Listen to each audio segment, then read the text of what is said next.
Hi, I'm Michael Turner, a Chartered Accountant and a Client Advisor at Q2 Limited. Hi there, I'm Felicity Hill. I'm an Associate Director and Chartered Accountant at True Advisory.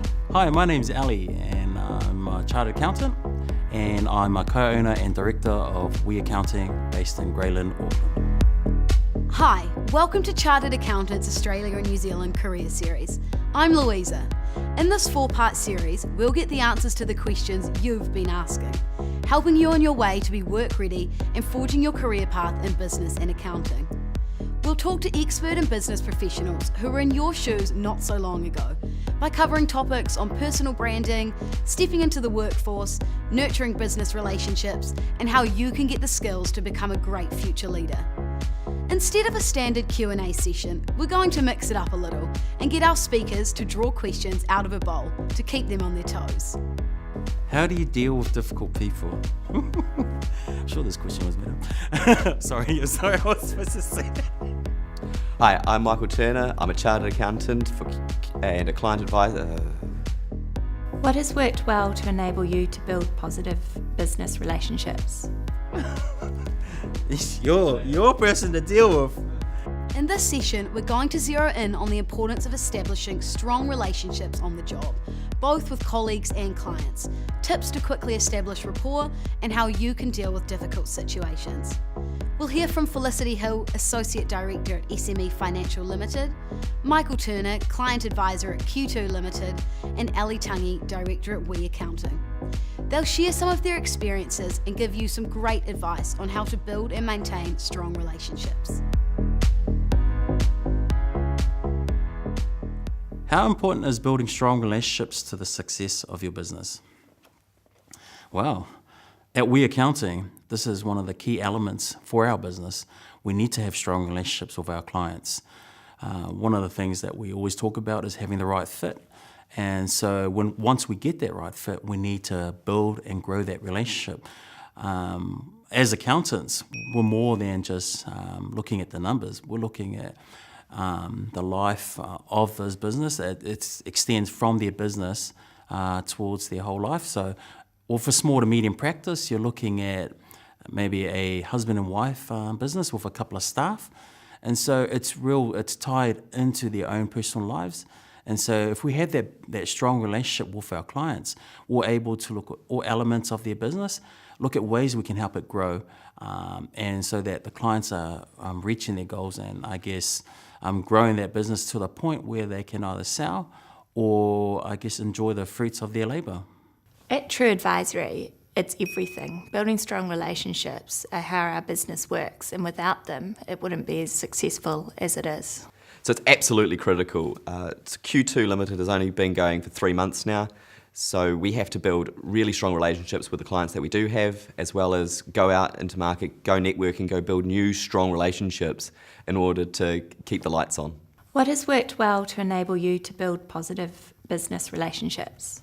Yes, so relationships are really important as a chartered accountant, but I'm a firm believer that sending a bunch of emails doesn't build a relationship. So I'd encourage you to pick up the phone, or better yet, go out and meet your clients either at your premises or their premises, or a bar or a cafe, and really share the human interaction and the human experience together. I guess what's worked well for me was telling my story of where I've come from, what I've achieved during my past. And I guess for us, when we do build relationships, it's about our clients trusting what we do. For us, we always talk about the right fit, and it's not just the right fit for us, it's also the right fit for our clients. I think what's worked really well is just being yourself, being truthful and always being honest.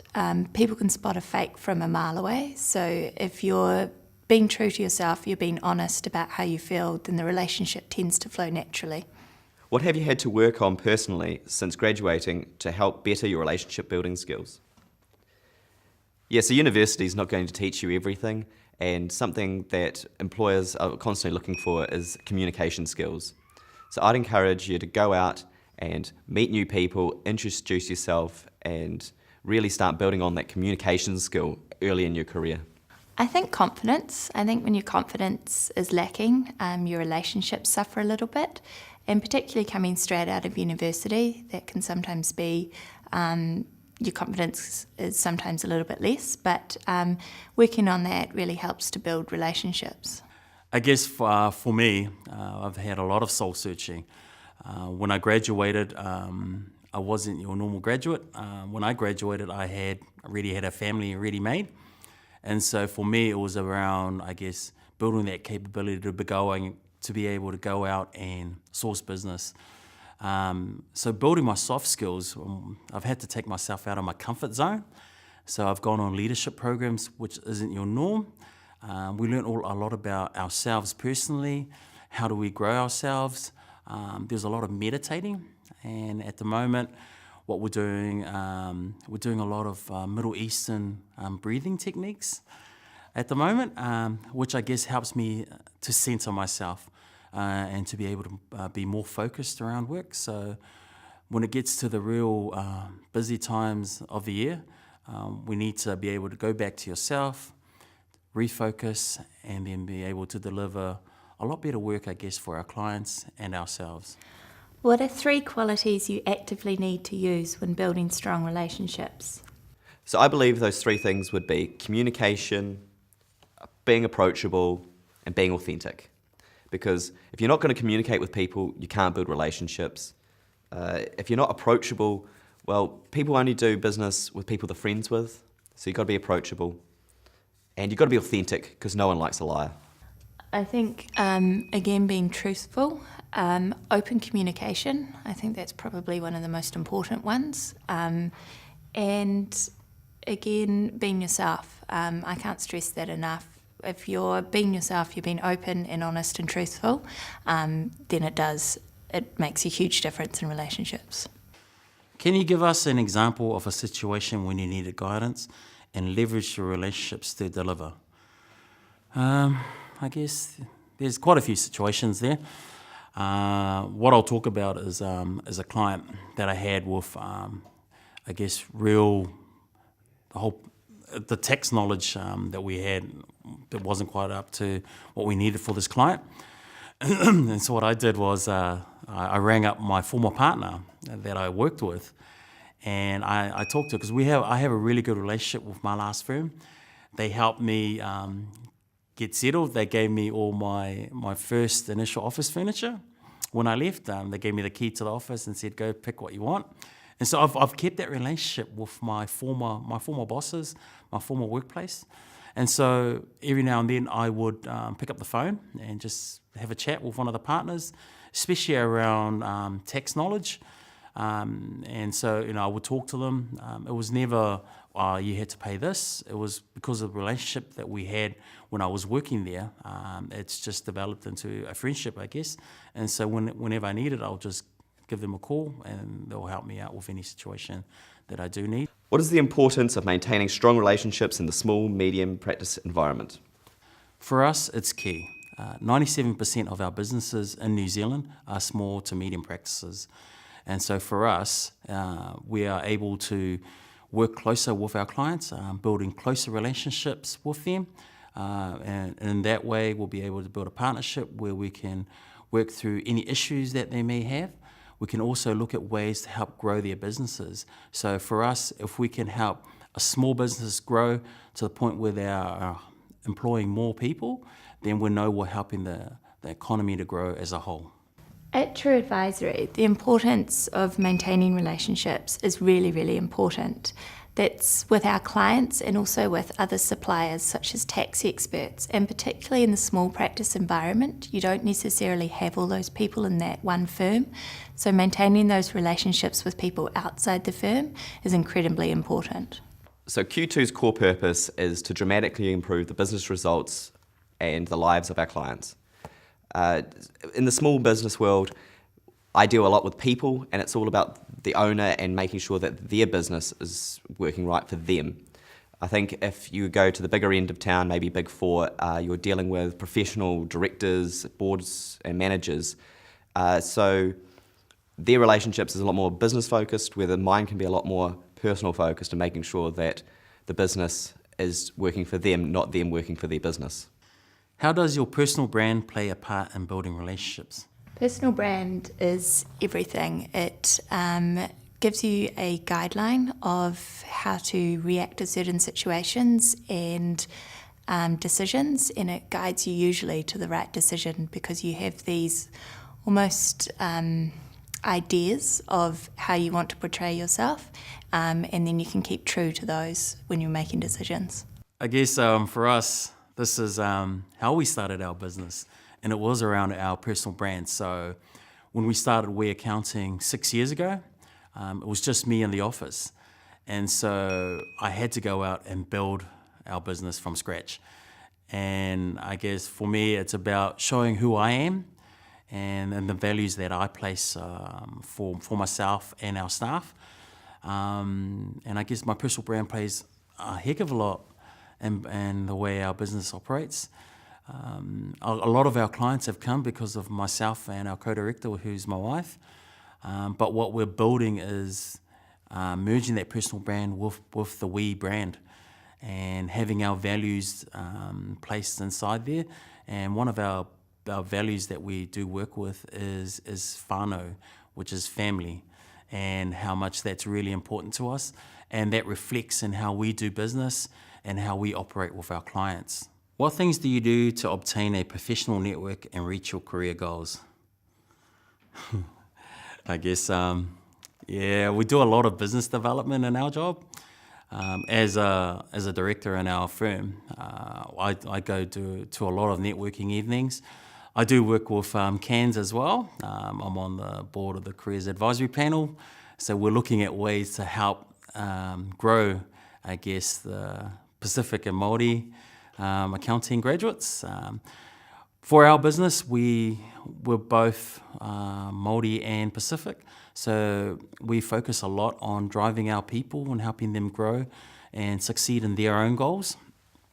So we do a lot of work with the community around empowering a lot of the younger kids to take up the CEA qualification.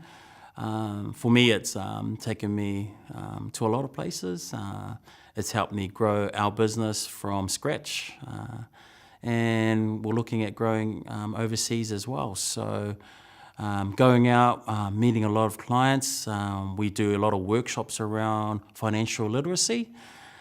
That also helps to, I guess, give a better understanding to the wider community around what's required for a business.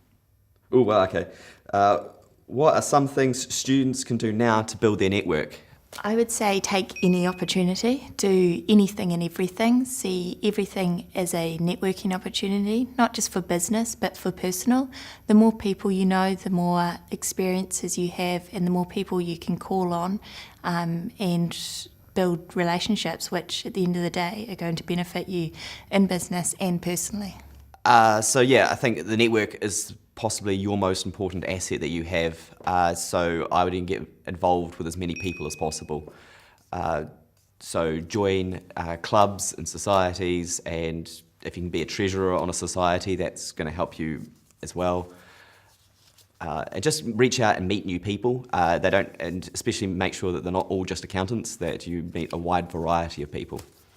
At We Accounting, we do a lot of work with our students. We go out and speak to schools in regards to not only joining CA, but just doing something that's going to make them happy, but also build their career aspirations. And one of the things that I always say to our students is go and work in somewhere in customer service where you can actually speak to a lot of different kinds of people. You'll be dealing with different situations, because the accounting industry is changing, and it is about building relationships. And I guess for us, we want students who can deal with people and not just look at the numbers. We can teach them the numbers, but we can't teach them the life skills you will get with meeting people who have built their own networks. And I guess the biggest thing is they just got to go out there and I guess meet people, be able to talk with anyone that's out there. And that's real key. So to build their networks, they should look at working in I guess, the customer service industry. Go and see the likes of Cairns and go to a lot of their workshops that's available out there, and just go out and knock at the accountants' doors and see if there's work available. There were some really great tips and advice in there. I think the highlights for me were remembering businesses are filled with people, not just products and services, so building relationships is really important to my career and business success. How having great relationships with people can help you deal with difficult situations, and tips on how to build positive relationships. So now the ball is in your court to put all these tips from this session into practice so you can start building strong relationships now. You never know, the person sitting next to you could be an important business relationship in the future. To continue your career journey, check out youunlimitedanz.com for more information on upskilling, tips on job seeking, and inspirational stories from chartered accountants making a difference.